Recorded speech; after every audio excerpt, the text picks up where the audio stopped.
Hello and welcome everyone to Genetics, Biology 326.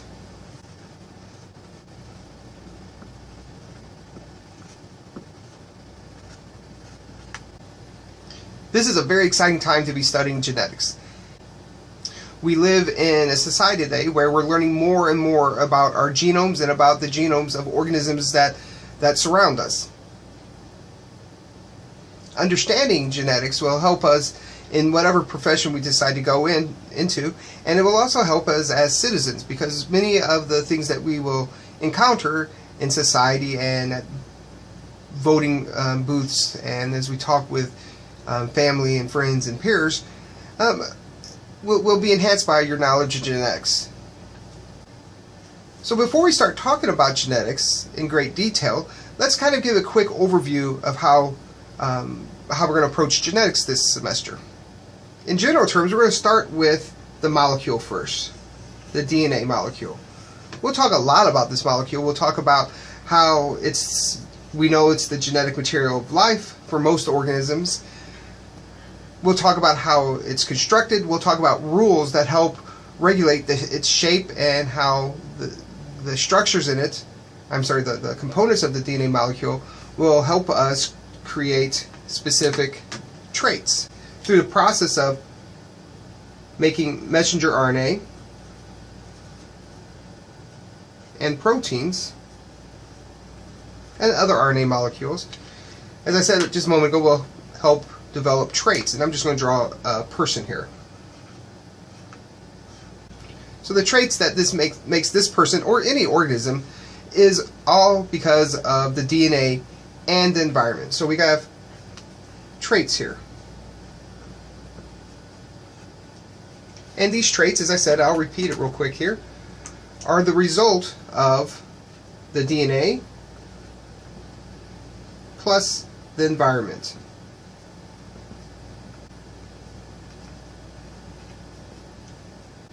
Now this process of going from DNA to traits, we can lump that up into one large category, which we'll call molecular genetics.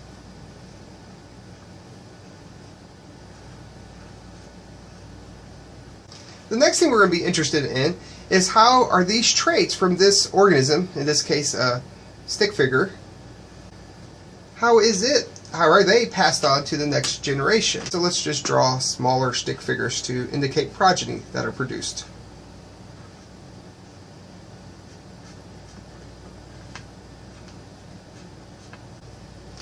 And so let's write inheritance here.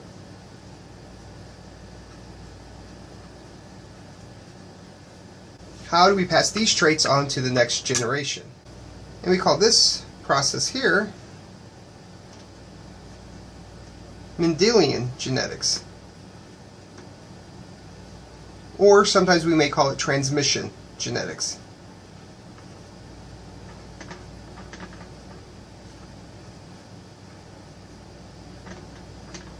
That is the rules that help govern how specific genes, which encode traits, are passed on to the next generation. Now over time, some of these traits are going to have certain advantages for that particular organism. Because even though I drew these all as one color, we know that over time, organisms that are produced, they will share many similarities to their parents, but they will also begin to look different as well.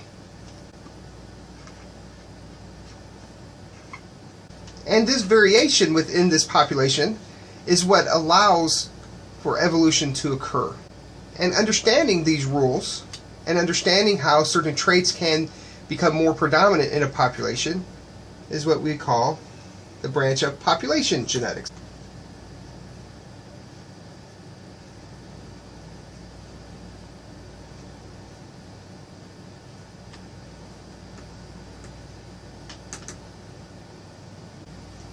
So throughout this semester, we're going to begin talking about molecular genetics, and then we'll move into Mendelian or transmission genetics, talking about how traits are passed on, and then we'll begin to talk about how these traits and how they're inherited and how they generate variation and diversity within a population, how that can lead to evolution in the field of population genetics. I'm going to erase these top lines up here, letters I mean, and along the side here. And I want to remind you, while we're talking about all the rules and the regulations of genetics in these three branches of genetics, we're going to talk about it in context of a variety of life. So we'll talk about it in relation to bacteria,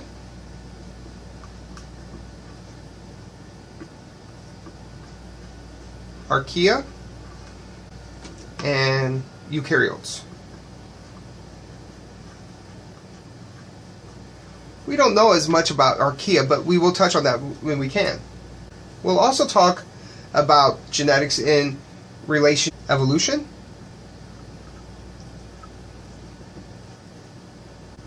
disease and health,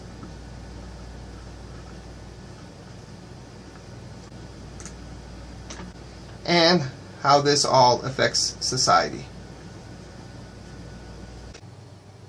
Okay, now that I've explained to you the general content that you're going to be exposed to in genetics this semester, and some of the broader pictures of genetics, I want to take a few moments here to explain to you some of the differences that you'll experience in this class as opposed to a traditional lecture course. The model that we will be using in this class is a model that's loosely based on a concept called flipped, and we'll use something called team-based learning. In your syllabus, I provided a short website that you could go to that kind of explains how we flip a classroom and why students in a flipped classroom tend to learn the material better. Now, to explain what I mean by flipped classroom and by team-based learning, I want to draw a little diagram. As with most classes, and this class will be no exception, you will learn some things outside of class, and you will learn things inside of class. The way this course will work is that before you come to class, you will need to prepare. And what I mean by that is before you come to class, you will be asked to read from your textbook. So you'll have assigned readings. Now, what I have learned is that many of the textbooks that are used are pretty dense. There's a lot of material in it, and it's hard for a student to read that material for the first time and be able to pull out exactly what it is you need to know. It would be unfair for me to say, read chapter 5 and tell me what's important in it. So to help you with your readings that you're going to do on your own, I'm going to provide you with a couple of tools that will help break it down for you. The first thing is that I will provide you with note-taking guides. And in a moment, I'm going to show you where you find these at on Blackboard. So note-taking guides.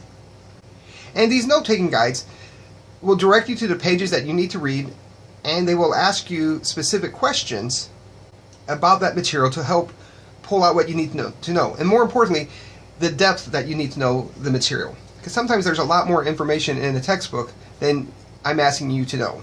So it'll help you with the depth. Also, to help you with the depth and to help make the material a little bit more understanding, I will provide podcasts. The podcasts are just like you see here. And if you're watching this, you were able to find this on Blackboard without my help. For each class, you will have between 1 and 3 podcasts. Each podcast is roughly 15-20 minutes long. And it will go over the note-taking guides. Now, sometimes there will be things in the note-taking guides that aren't on the podcasts. There will be some things that you will need to kind of break down on your own. But most of the things you'll find are on the podcasts. As you're learning the material, I think it would be best to have your book open, have your note-taking guide out so you can fill those in, and watch the podcast. And that way you'll be able to fill in all the gaps. Now, what happens when you come into class is where the team-based learning comes into play. And I'm just going to write this as TBL for team-based learning. The first thing you'll do when you come to class, every class except for days when we have exams, is you will take a quiz. I'm going to put an I by this for now. That just means it's an individual quiz. You'll take this one completely on your own. Then you will retake that quiz, the exact same quiz, same questions, same answers, all that good stuff, but you'll take it with your group. This will take about the first quarter of the class. The remainder of the class is time that we will spend working on activities. The idea of this approach is that you will come to class knowing some of that basic knowledge, and so that we can break down that material and work on the activities, the actual application of that material, the kinds of things you will find on your exams. We feel it's better that you learn that material in class where you can ask questions and work with other students, because that's a higher level learning, as opposed to having to struggle with that on your own. I should mention a little bit about these activities. These activities may just be advanced problems. We may work on cases and other kinds of applications of the material. Now, after class, after you've completed these quizzes and activities, there will be a homework. Now, in this class, your homework will be delivered to you through the publisher's online learning material. You will have until Sunday to complete that material. So this is more problems, but it's going to be assessing how well you have learned this material. These will be due the following Sunday. So if you have classes Monday, Wednesday, and Friday, all that material will be due that Sunday. I make it due Sunday because I understand you have a lot that you're working on between this class and the other classes. This way you can fit it into your schedule.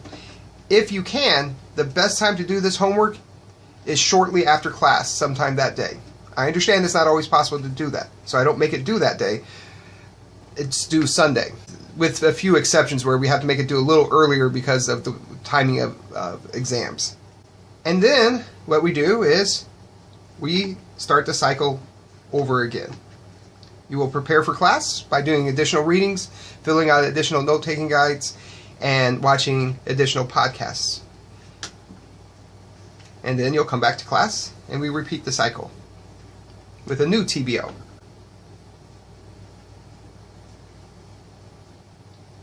As we go through this first week of classes, it'll become more clear how these different things come together. But what I'd like to do now is take a few moments to go to Blackboard and show you where you can find all of these tools. Okay, now what you're looking at here is your Blackboard page. And you're all familiar with Blackboard, so I don't need to go over that. But I did want to take a quick moment to show you where certain things were. Over here on the left, you'll see some important folders, the syllabus. Click on that and you'll see a copy of the syllabus, which you probably have already looked at. Course material by day, I'm going to come back to that one in just a moment. Sapling homework, I'll come back to that in a moment. Contact information, just real quick here. If you open this folder up here, you'll see your instructor and TA contact information.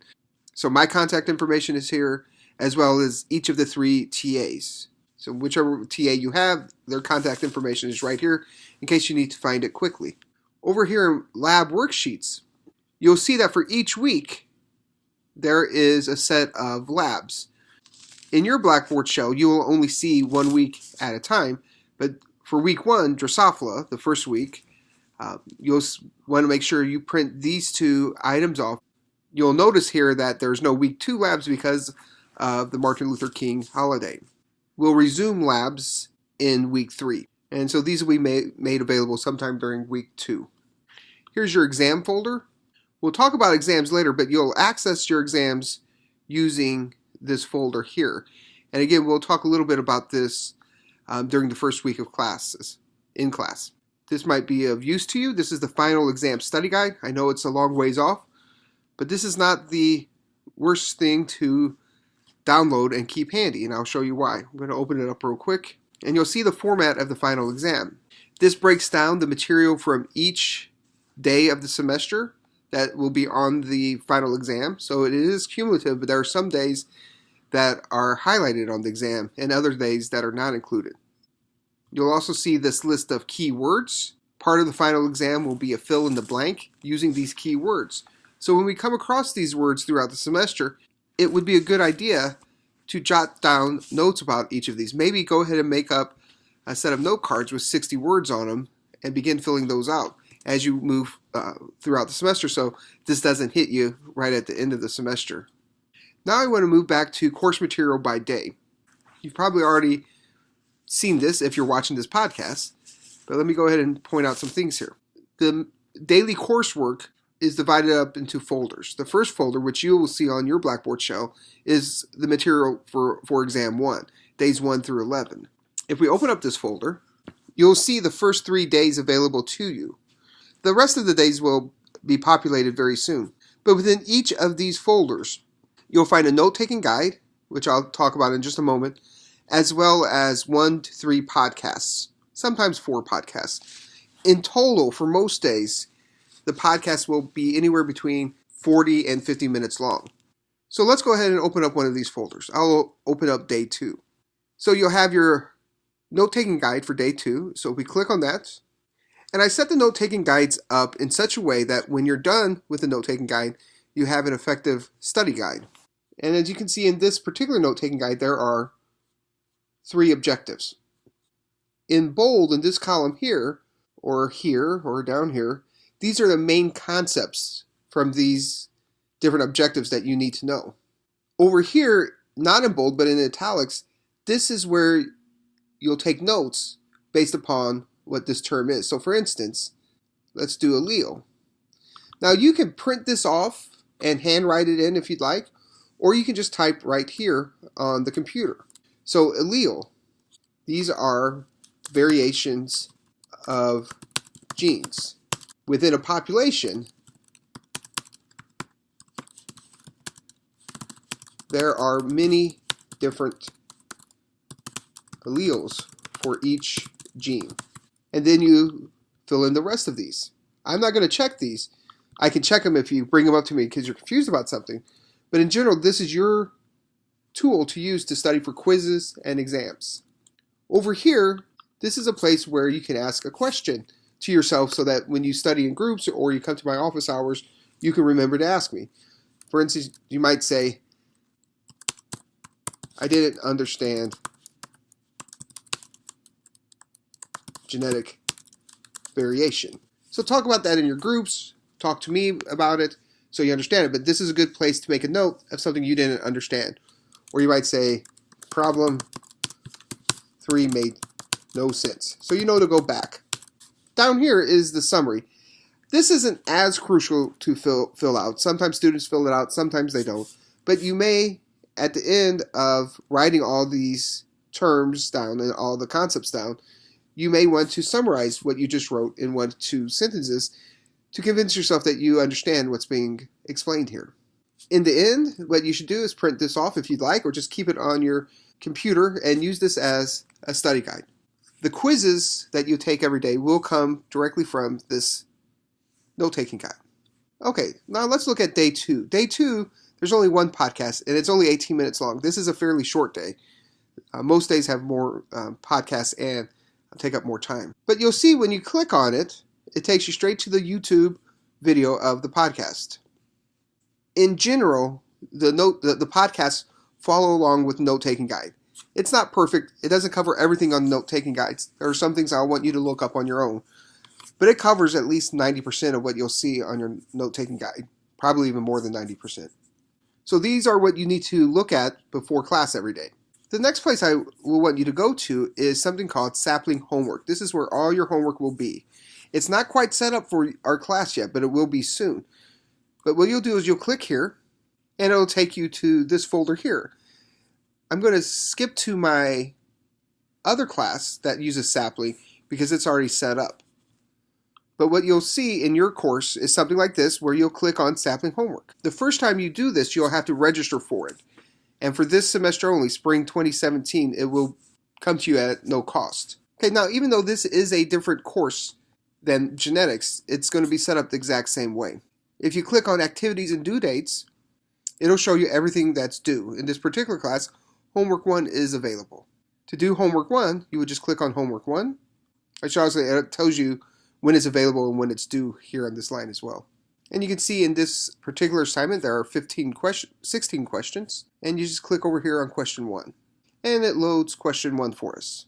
And some of the questions are things that you'll have to place things in certain orders, like this one is. Other questions will be multiple choice. If you see a square in the multiple choice, that means there are multiple answers that you can select. A nice thing about this is that if you're wrong the first time, you get a second chance at answering the questions.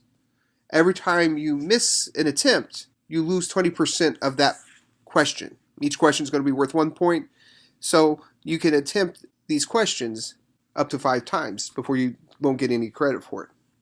But let's say we think the answer to this question are these two. You hit check answer. Okay, I missed this one. But the nice thing about this is when you miss something like this, it gives you a little bit of feedback onto why you missed it. And then you can try again. You can also hit a hint here. And this will provide a hint to understand this question a little bit better. There's no penalty for using a hint, so if you see one, go ahead and use it. If you hit exit, it won't remember your answer, so make sure you complete a question or at least remember what you were thinking about doing before you move on. At some point, you may give up, but don't do that. Keep going until you get the right answer. But at some point, if you want to, you could do that. You won't get any credit for that question, but it will reveal the correct answer then. If the answer has a circle here, that means there's only one correct answer. But all the same rules apply here, so you can check your answer, and if it's correct, you can move on to the next question. All right, well, let's leave this for now. Over here is a folder called Resources. When you click on this, it'll take you to a page with various resources that are available for you in helping you answer some questions. For you, the resources will be more genetically related as opposed to these resources.